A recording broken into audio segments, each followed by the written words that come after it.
Before we actually begin this actual video, I must say that I tried to capture some screenshots of some pictures off of many platforms that had All-Star 6. I was not allowed, and it will not let me upload any screenshots from Google either. So please, please, please do not mind the lack of photos in the picture and just enjoy my stupid and silliness shenanigans. I again am so sorry and will try everything to try to figure this out. So again, there is no lack of entertainment nor content. Alright everybody, Well, hi, enjoy. it's me, Brad, aka your drama and cosplay queen, 10th our team. Answer quacks. Now, in light of an all-star season, I wanted it to be a little funky and fun, so I put on my foam wig. It's so cute. It's like a 1950s, 60s hair. I love it. Now, I was gonna do episode 1 and 2 separately, but a lot of everything is based off looks, and I just wanted to do the looks in a different video because the fashion videos are just easier to film and edit. So shall we just get right up into it now, everybody? Now I might mix some things, storylines here and there with each episode, but the fact is I mentioned it, but it might be in a different episode than episode 1 or 2. Alright, so the show starts and we get all the queens coming into the workroom with their entrance and their entrance looks and their entrance lines. And we come to find out that there are 13 queens of the season, the most girls to appear on an all-star season so far. So after everybody's like, ooh, look who's here. Oh my god, I can't believe you're here, sis. A lot of season 11 girls, a lot of girls from New York are there. We get Rupaul coming right in, hello, hello, hello. And he says that this season is gonna be a little different, a game within a game.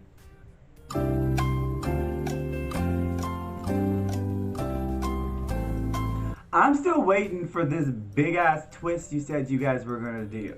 Because so far, it's the same format. What game within a game? What's new? You teased with teasers that the game's gonna be new. I don't see anything new. It's literally the same format. So that got me a little upset because I don't want to wait around for a new rule to come in when 2 queens have already gone home, which could have helped them in the competition. Anywho, so the first mini challenge is the what? Reading challenge, because why? Reading is fundamental. It is though. So we get like a read or 2 from each queen, except from Ginger Minch. She got like 3 or 4 reads in her segment. And we come to find out that the winner is Ginger Minge, and I was not all surprised because they showed like 4 or 5 jokes from her. After the mini challenge, Rue announces that the main challenge is a what? Shocker, a talent show. I was waiting for it too, you guys. I was all like, I wonder what this season premiere challenge is gonna be. I was not at all surprised. You get them all de-dragging and they are catching up. They're in the confessionals, pretty much talking about how they evolved from their season. Specifically, Kylie Sonique Love and Jiggly Caliente. They are trans women who transitioned since their season, and they have a better head on their shoulders mentally and are ready to come into the game and play as the true queens that they are. And I love that the trans representation is on the show, so that is mighty fine. I love it. We don't get really too much else from that, except like the queens were kind of talking about how they were gonna vote, because if nobody knows the rules, there will be a top winner who will have to lip sync for her legacy against a previous contestant who has been deemed a lip sync assassin. And if they win, they have to have the responsibility of showing what lipstick they pick, and the lipsticks consist of one of the two bottom queens. So, if the top wins, she gets to send home whoever is in her teta, and if the lip sync assassin wins, then that means the lipstick she pulls out of her titty is from the group consensus of voting one of their fellow sisters off. There wasn't too much talk about it. Pretty much, you know, I'm gonna go off of the judging or whatnot is pretty much what was said. Anyway, so we get to the runway with RuPaul looking fabulous. Introduces the judges, Michelle Visage, Carson Kressley, and Ross Matthews. And after she introduces the judges, we get right into the talent show. I won't point anything out too much. It was kind of a meh talent show for me because most of the girls did a song or an original song. Most of them, I think, did do original songs. And when I mean most of them, like majority of them sang a song. And I was just at that point like, okay, yay, another song. I mean, I love to hear the girls' songs once they're done with Drag Race. Sometimes I like to listen to some songs during the talent show, but they should have just called it the singing extravaganza, not a talent show. Anyway, some highlights that stood out for me because they were different was Raja O'Hara. She did something really different with making a dress under 1 minute, 60 seconds, girl. Pulled it off. It was pretty fabulous. Then we had Scarlet Envy doing this really cute bubble routine with bubbles. That was really cute. And then we had Trinity K. Bonet doing a stand-up comedy routine. Now, I didn't say all of these standouts were good. This one stood out, but in a different way, because she stumbled. Poor thing. I felt so bad for her. Alright, so after the talent show, there was no runway. We get straight up into the critiques and points out that Yara Sofia is the winner of the Maxi Challenge. And she won because she did a song as well, but it was just like bananas and shenanigans. It was quite funny. She had on a really jiggly fake breastplate on it, and it was just all over the place, and it was making RuPaul laugh, girl. I am so proud to say that I have heard that laugh in person because one of my best friends, Cammie, love you girl, got tickets to a panel once, and it was for the opening season that Miss Vanjie came back on. And it had a lot of the writers, producers of the show, along with the main judges, Ross Matthews, Michelle Visage, who I got to touch and give a handshake to. But that was from the stage, so I got to hear that iconic laugh in person, and I loved every second of it, because we got to hear it quite a few times. After Yara Sofia is crowned the winner, we come to find out that Trinity K. Bonet and Serena Chacha is in the bottom two. The girls go back to Untucked with the Safe Girls, and Yara takes each girl aside. Each of the Safe Girls give a talk to each of the girls as well. Serena kind of thought maybe a friendship would save her in this. Trinity just did not want to go home. And I was all like, wow, Trinity is in the bottom on the first episode? Dang, that's crazy, girl. So after all that, everybody votes. We see Yada pick a lipstick and put it in her titty. And she comes back to the main stage with the rest of the girls. And it is time for her to lip sync for her legacy against a lip sync assassin. And it was none other than Coco Montrese herself. I saw her, I was like, damn, looking so fucking good in that outfit. I absolutely loved every moment of that outfit. So they lip sync and it was cute and fun. At the end of the lip sync, Rupaul crowns the lip sync assassin Coco Montrese the winner. And there will be a $10,000 cash tip for each top winner who wins the lip sync for their legacy. And if the lip sync assassin wins, that $10,000 rolls over into the next week. So Coco Montrese had the responsibility of sending home the queen that the safe queens all chose to go home. Pulls it out, and it is Serena Chacha. Honestly, I will be real, I wasn't really surprised that Serena was in the bottom, nor went home. So that was episode 1 for RuPaul's Drag Race All-Star 6, girl. What did you think of all the queens being on the show?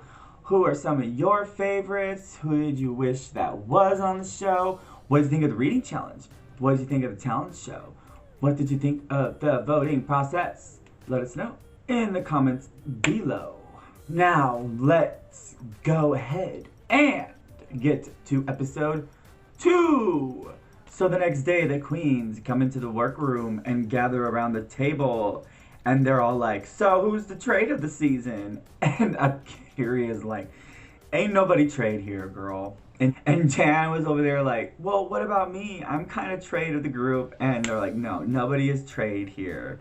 And people were like, well, Trinity's kind of trade. And then they're like, she is wearing a brooch, girl. She no trade.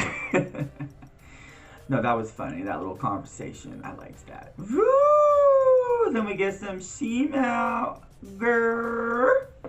And then we get Rupaul walking into the workroom. Hello, hello, hello. And she just delves right into it. No mini challenge. This week, we're throwing a ball. But what kind of a ball? A blue ball. There has to be 3 looks from each queen. 1 look has to be made from blue unconventional material. I love unconventional materials. I don't know how many times I have to say that. I should make like a compilation of how many times I've said that, like put some stupid music behind it. Anyways, so after Ru announces that they will have a ball, he announces that the guest judge will be Big Frida. And I was excited because I love me some Big Frida, girl. Okay. After RuPaul leaves, everybody is working on their outfits. They point out more storyline from Kylie and Jiggly being trans, and the girls saying how proud they are and how far they've come from their season and into the women that they are now and have always been. So I thought that was really nice to point in across. Jiggly was a little self-conscious about this challenge because she was in the bottom 2 for each design challenge she did on her original season. And I was a little worried for her. I was all like, oh, Jiggly, she's like this brand new, beautiful woman coming in and she's like worried. And I was like, no. There was a few others that were a little worried. Yada Sophia seemed, well, in the eyes of other girls, that she wasn't really taking this challenge that seriously. I forgot who it was that was like saying something. Was it Raja? Akiria? Like, we're working our butts off over here, and Yara's over there just like kumbayan and fucking shitting the shits. You know what I mean? Then we get kind of a little storyline from Raja saying that she was that bitch. But she was just a bitch, not that bitch, in her original season after watching back. And she's still a little outspoken and stuff like that. And I think that's cool. Like, I really liked Raja kind of in her season. I didn't really necessarily consider her a villain. She was just super outspoken in kind of a bitter way, not even gonna lie about it. But so far, she seems to be, you know, okay. Now, I will point out this. So far, Silky Nutmeg Ganache has not annoyed me, and this is something that I enjoy, and I believe I might have mentioned it in the cast reveal video that she may change my mind of liking her on the stage of RuPaul's Drag Race. So far what she's bringing, even in the confessionals, she's been bringing it like really like toned down Silky. And this is the Silky that I can get into. This is the Silky I can with, okay? I like this Silky so far. We'll see if that changes. So RuPaul comes to the stage looking also fabulous in that like cupcake material looking fabric. I love that fabric. It's so, I don't know, it's just so kind of, it's not unique, but it's kind of unique in clothes, I guess. I don't know. Anywho, so she introduces the judges, which are Ross Matthews, Michelle Visage, and Big Frida. I can't remember if Carson Kressley was in this one or not.